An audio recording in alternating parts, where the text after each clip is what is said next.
ഇതെന്തോ അടിപൊളി. ഈ കാണുന്ന പോട്ടെ. ഇവിടെ ഒരു കോമഡിക്കാരൻ വന്നിട്ടുണ്ടേ. ഓക്കെ,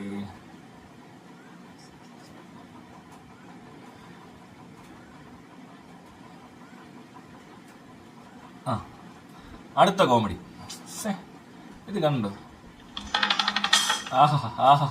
സുരേഷ് ഗോപി അവിടെ യോഗ ചെയ്യുമ്പോൾ രമേശ് ചെന്നിത്തല ഇവിടെ സൂംബ ചെയ്യും. സൂംബയാന്ന് പറഞ്ഞാൽ ഞാൻ കാണിക്കുന്നുണ്ട്. സൂംബ കളിച്ച് രമേശ് ചെന്നിത്തല കഷ്ടമുണ്ട്. ഈ ഇത്രയൊക്കെ പ്രായമായ ആൾക്കാർ ഇനി എന്തിനാ ഇങ്ങനെ രാഷ്ട്രീയത്തിൽ ആവശ്യം എന്തുണ്ട്? ഇവർക്കൊന്നും ഒരു എക്സ്പീരിയൻസും ഇല്ല. ഈ വന്ന കാലത്ത് എന്തെങ്കിലും കാര്യങ്ങൾ നടത്താനുള്ള എക്സ്പീരിയൻസ് ഇവർക്കുണ്ടോ? പഴയ കാര്യങ്ങളൊക്കെ അറിയായിരിക്കും, പക്ഷെ പുതിയ അപ്ഡേറ്റ് അല്ല ഇവരാരും. വളരെ മോശം. രമേശ് ചെന്നിത്തല കൊണ്ടുവന്നിട്ട് സൂംബ കളിപ്പിച്ച ഉടനെ സുരേഷ് ഗോപിയെ പോലെ ആവുമോ? സുരേഷ് ഗോപിക്ക് ആ ലേബലുള്ള ആളാ. സുരേഷ് ഗോപിയുടെ ലൈസൻസും ഉണ്ട്. എത്ര പേർക്ക് അറിയാം അതിനെ പറ്റിയൊക്കെ? അതിനിടയ്ക്ക് ന്യൂ ബാലൻസിന്റെ പരസ്യവും കാലം എന്താ ഇട്ടേക്കുന്നതാണ് പ്രത്യേകം എടുത്ത് കാണിച്ചേക്കുന്നു. ഇത് കണ്ടോ കിടന്ന് കളിക്കുന്നത്? സൂംബയാണ് അത്ര സൂംബ. ഇത് ഊമ്പയാ, സൂംബയല്ല. രമേശ് ചെന്നിത്തല ഊമ്പ കളിച്ചെന്നല്ലേ ഇരിക്കുന്നത്. ചുമ്മാതെ ഓരോ മാരത്തോണോ കോഴിക്കോടോ? അതിന് മാരത്തൺ ആണെങ്കിൽ അതിനിപ്പോ എന്താ ഇയാളെ വിളിക്കുന്നത്? അതിന്റെ ആവശ്യം എന്തോ? ഇത് വയ്യാത്തവരാണല്ലോ മൊത്തം.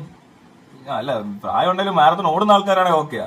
ഇത് ചുമ്മാതെ രമേശ് ചെന്നിത്തല ഇതിനിടെ കിടന്ന് ആരാണ്ട് ഏണ്ടൊക്കെ കാണിക്കുന്നു. നല്ല രസമുണ്ടല്ലേ കാണാൻ? ഇതിന് പാട്ടൂടെ ബീജിയം കിട്ടണം വേറെ,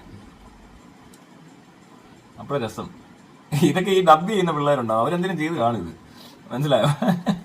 ഊമ്പ കളിച്ചു രമേശ് ചെന്നിത്തലയും പിന്നെ കൂട്ടത്തിൽ വേറെ ആരുടെ പേര് പറയുന്നുണ്ടല്ലോ, അവനെ അറിയത്തില്ലല്ലോ.